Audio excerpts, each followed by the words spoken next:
Dito, yung side na to, service road. Ano to? Papunta ng McKinley. So ang nangyayari kasi naliligaw yung iba, yung hindi kabisado yung lugar. Lalo na nasa ano sila, nasa inner lane, nasa C5 sila. Ang nangyayari mga naliligaw, doon kumakanan.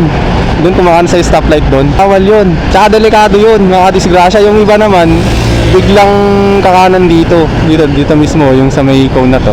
Kaya lang, turo natin. Biglang kakanan dito. So, payo ko lang, kapag pagdating na dyan sa Petron, dahan-dahan na kayong kumanan, tapos dito kayo mga lakayo. Kasi maraming naliligaw eh. Tsaka delikado kapag ano, ayan dyan oh, yung sa mga kamote muna ako ah. Allowed naman to eh, pero alam ko maraming magbabash.